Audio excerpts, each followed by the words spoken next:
মধ্যমগ্রামে শুভেন্দু অধিকারীর আত্মসহায়ককে গুলি করে খুন। পয়েন্ট ব্ল্যাঙ্ক রেঞ্জ থেকে শুভেন্দু অধিকারীর আত্মসহায়ককে গুলি, গাড়ি থামিয়ে গুলি চন্দ্রনাথ রথকে। হাসপাতালে নিয়ে গেলে মৃত ঘোষণা।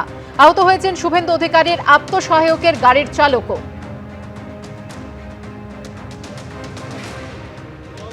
মধ্যমগ্রামের দোহারিয়া লেনে এই মুহূর্তে আমরা রয়েছি। যশোর রোড থেকে দোহারিয়ার দিকে যে রাস্তা ঢুকছে এই সেই রাস্তা, এবং যেখান থেকে সামনে অর্কিড এস্টেট, যেখানে শুভেন্দু অধিকারীর আত্মসহায়ক থাকতেন।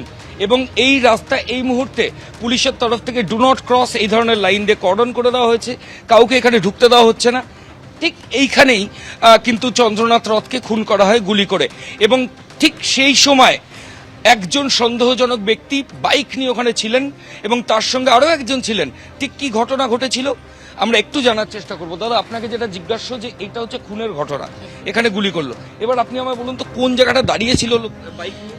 এই টাটা এসি পাশেই, গলিটার মধ্যে অন্ধকার থাকে, মানে সামনে যে গুডস ভেহিকলটা দেখতে পাওয়া যায়, হ্যাঁ গুডস ভেহিকলের ডান দিকেই গলির মধ্যে দুটো বাইক দাঁড়িয়ে ছিল। তাই? হ্যাঁ, তিনজন ছিল হেলমেট পরে। এটা কটা নাগাদ হবে? এটা আমি তো দেখেছি পরে, মানে আমি তো শুনতে পেয়েছি আইসিফোনিয়া গার্ডেনে একজন মহিলা উনি ডিটেক্ট করেছেন। উনি বলছিলেন যে বাইকটা আধ ঘন্টা 40 মিনিট। চন্দ্রনাথ খুনের আগে এই যে খুনের জায়গা তার উল্টো দিকে দুটো বাইক ছিল, দুটো বাইক দাঁড়িয়ে ছিল হেলমেট পরে। কজন ছিল? দুটো বাইক, তিনজন ছিল।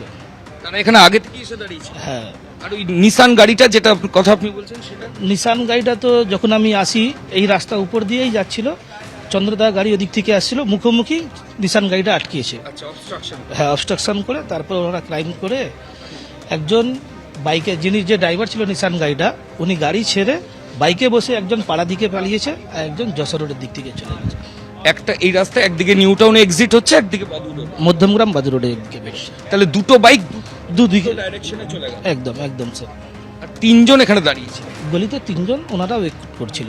দেখো, মারাত্মক তথ্য দিচ্ছেন এখানে স্থানীয় একজন, যে এই যে আমি ক্যামেরা পার্সন ভগবান শাহকে বলবো দেখানোর জন্য, আমরা এই যে সামনের যে জায়গা, এই যে সামনে গুডস ভেহিকল সামনে রয়েছে, এই গুডস ভেহিকলের ঠিক ডান দিকে দোহারিয়া পেয়ারা বাগান লেখা রয়েছে, যেটা একটা সংস্থার কারখানা দেখতে পাওয়া যাচ্ছে। ঠিক এখানেই কিন্তু দুজন দাঁড়িয়েছিল এমনটাই স্থানীয়রা দাবি করছেন। এবং চন্দ্রনাথের গাড়ি যখন যশোর রোডের দিক থেকে আসে, সেই গাড়ি এখানে আটকায় এবং তারপর তাকে খুব সামনে থেকে পয়েন্ট ব্ল্যাঙ্ক রেঞ্জ থেকে তাকে গুলি করে খুন করা হয়। ক্যামেরায় ভগবান শাহের সঙ্গে ময়ূখ ঠাকুর চক্রবর্তী, এবিপি আনন্দ, কলকাতা। এবিপি আনন্দ, এগিয়ে থাকে, এগিয়ে রাখে।